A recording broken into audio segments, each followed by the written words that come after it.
Nakadungog man kamo siguro ni ining panultihon. Sabot man mo in English, ginagmay ta mag in English tagamay. There is no better place than home. A house is never a home.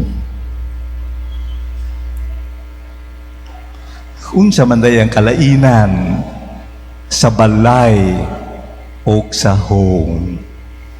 Kamu mga minyo nga niya karon, tubaga ka na sa hilom ra. Usbon ko pagingon, kamong mga minyo nga niya karon, unsa man ang iyong pagsabot niya ng nindot nga panultihon. There is no other place than a home. Home, sweet home. Mga minahal ko mga isun sa Ginoo, do na pagyudlaing panultihon. Dili in English, pero hubaron ko unya, pinulungan Latin. Ubi caritas Deus ibi est. Ubi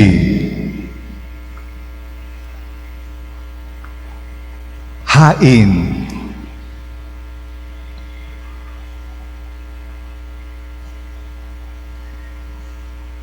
caritas, gugma ang Diyos anak. Mga minahal ko mag-isun sa Ginoo, agiton ko na sa kamu mga minyo na may di pamilya na, ang inyong balay na bag-o na ba ngadto sa home.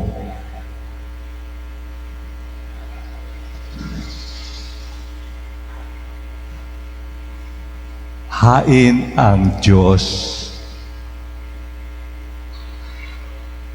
sa inyong pagpuyo.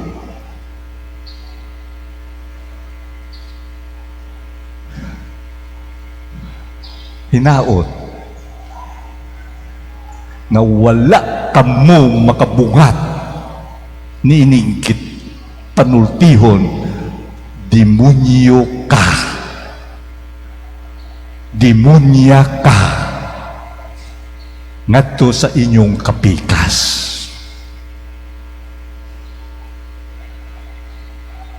O ginaot siya na walay mga anak ninyo na gitawag ninyo demonyeta ka, demonyeto ka.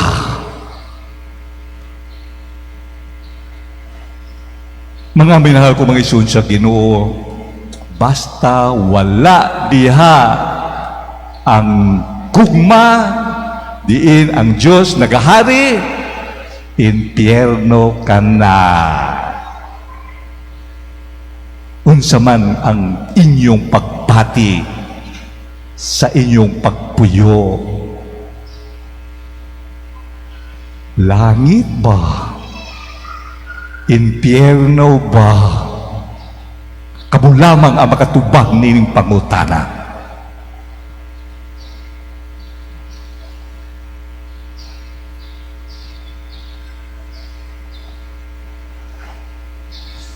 Karong adlaw nadungog ta ang mga pulong sa Dios. Ug timan-i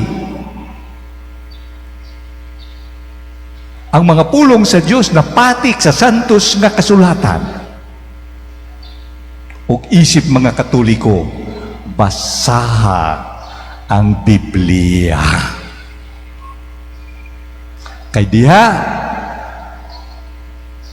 mabasa ta kung giunsa sa Dios pagpadayag sa iyang gugma alang sa tanang mga binuhat o labi na. O sa tanang mga binuhat, kita lamang gayon. Ang iyang binuhat sa iyang dagway o kasamahan. Apan mga minahal ko mga isun sa Ginoo, pagpapuyo sa Dios nining atong kalibutan, ngano ato man, kagiangkon man sa uban, nga ang kalibutan ilaha.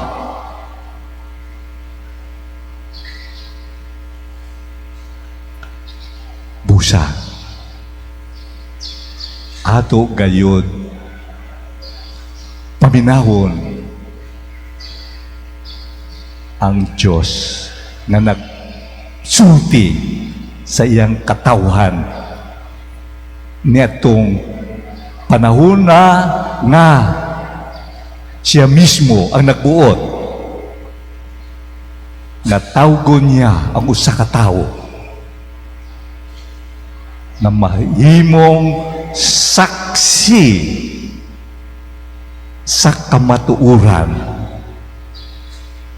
Ano sa man to? Sumala sa santos nga kasulatan, ang tanan gibuhat sa Dios. Ang mga sinugdanan sa tanang mga butang nagikan sa Dios. Kana nagpasabot nga ang Dios mao ang magbubuhat sa tanan. Nganuman pinaagi sa iyang pulong nabuhat ang tanan. Napatik na sa santos nga kasulatan. Busa mga minahal ko mga isun sa Ginoo, nakadungog naman ka muninin. Kung kanusa gibuhat sa Dios ang kalibutan, kung gusto ka mo mabuang, ano makatubag ka mo kanang pangutana, kamura.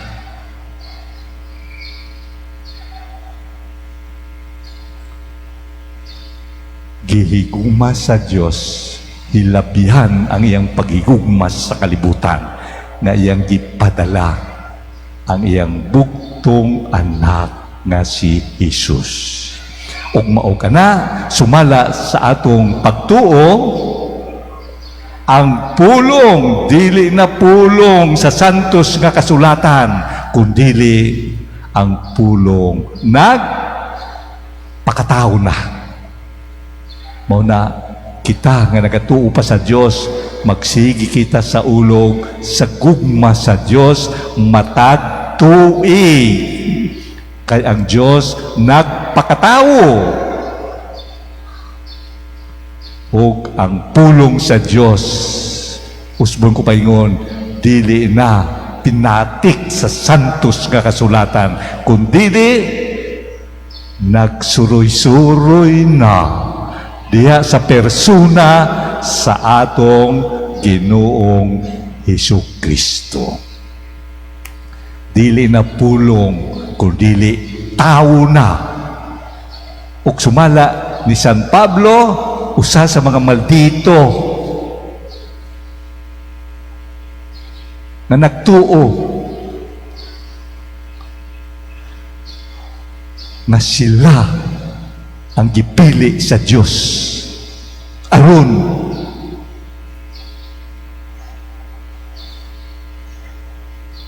mapatayag ang kapatuuran. Apa Upan mga minahal ko mga isun sa Ginoo, si Saulo o Pablo maldito pa, mao kini ang iyang gibuhat. Papaso niya ang kabatuuran nga si Jesus mao ang gipadala sa Diyos Amahan nganhi sa kalibutan. Natawo na si Kristo. Mao kana duna kitay kasaulugan matag tuig Pasko sa pagkatao. Christmas. Niya na kita panahon sa Kwaresma. Pangandam alang sa ikaduwang klase sa Pasko. Pasko sa pagkabanhaw. Kung tuo kita nga si Jesus nabanhaw, o mao kini ang mensahe karon nga atong nadungog kang dili na Paulo o Saulo maldito, kundili San Pablo na. Unsa iyang gi sangyaw? Paminawon ta makadiyot, dili ang tanan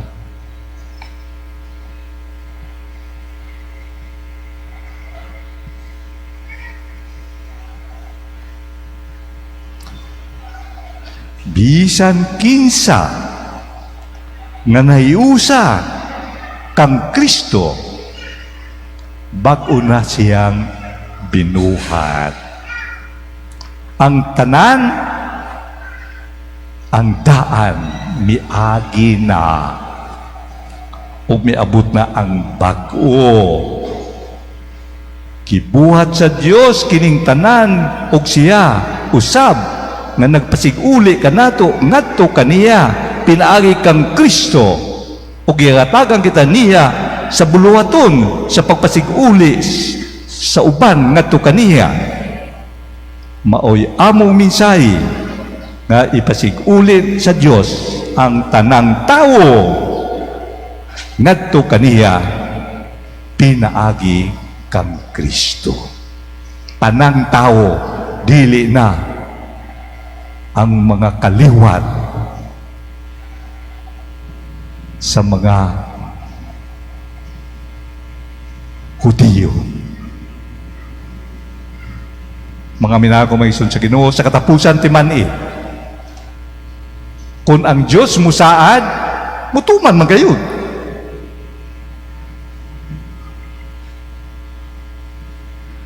Kung saan gisaad sa Diyos, yutang saad. Mauna, doon ay ginatawag the Holy Land. The Holy Land. Kinsa makaadto sa Holy Land. Kamutubag niya ng pangutanasan. Ang saad sa Diyos, pinaagi sa iyang buktong anak na si Jesus, mao ang paraiso, ang gingharian sa Diyos sa langit. Og mao kana mga minahal ko mga isun sa Ginoo, ang saad sa Diyos para sa tanan, dili lamang para sa mga Hudiyo, dili lamang para sa mga Katoliko, kundi para sa tanan nga mutuo kung kinsa siya. Ug sa sambingay kita ginapahinumduman. Kaniadto gitawag ini sa in English, the prodigal son. Kinsa ang bida? Ang anak nga manghod. Kinsa ang kontrabida? Ang magulang nga anak. Asa naman kamo mga babae? Wa naman kamo maapil. Puros man ni lalaki. Mga minahal ko mga isun sa Ginoo, salamat sa Diyos, pinaagi sa atong Ginoong Hesukristo ang mga lalaki bililhon Apan, ang mga babae di ay bililhon sad. Mao kana mga minahal ko mga igsoon sa Ginoo, kitang tanan mga sinagop nga anak sa Dios. Wala kitay laing amahan, kundili ang Dios nga nahigugma sa tanan. Ug maumang kana iyang gibuhat ang kalibutan, apan kay ang kalibutan nagpalayo kaniya tungod sa iyang kaluoy, iyang gihatag kanato ang atong Ginoong Hesukristo nga mao ang manunubos, manluluwas sa tanan. Naa ang krus, naa ang krus, mao kana ang timbaan ug timailan sa kamatuoran sa gugma ug kaluoy sa Dios. Si Jesus tao gayud nga matuod, apan siya Dios sab nga matuod. Mao kana isip tao, mamatay ang tao, apan hinaut unta mga minahal ko mga igsoon sa Ginoo, kaya ang tao baya dunay sakit. Sakit sa lawas, sakit sa kalab. Ug ingon pa, kung dunay kay sakit, pangita og makatabang. Kung dunay kay sakit sa lawas, pangita og doktor. Kung bayad ka, pagita espesyalista. Kung dili mo kaya, pagita binisaya na lang. Ang sakit sa kalab, ang sakit sa buot, walay lain makapasaylo, kundili ang Diyos mismo na nagtugyan sa iyang gahom sa atong simbahan. Ingon pa sa atong Ginoong Hesus sa iyang mga tinun-an kaniadto, kung unsa ang sala na inyong pasaylohon, mapasaylo. Ang dili inyong pasaylohon, dili mapasaylo. Apan mga minahal ko mga igsoon sa Ginoo, sa sambingay kita ginapahinumduman. Dili na karon prodigal son, kundi ang prodigal sa atong gituhan nga Dios, ang amahan o kitang tanan, basta magpaduol kita kaniya, kay andam siya kanunay sama sa atong tungog sa sambingay.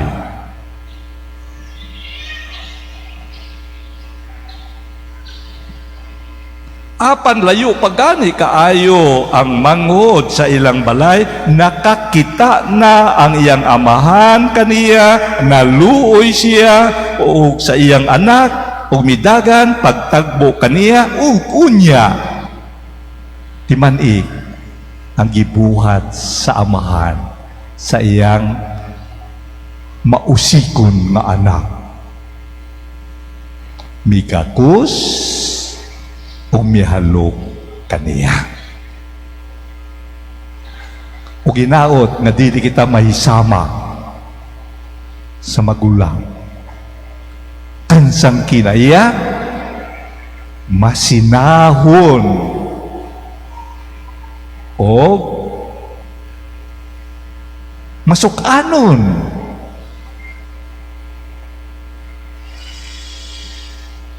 Amen. Palihog manindog ta.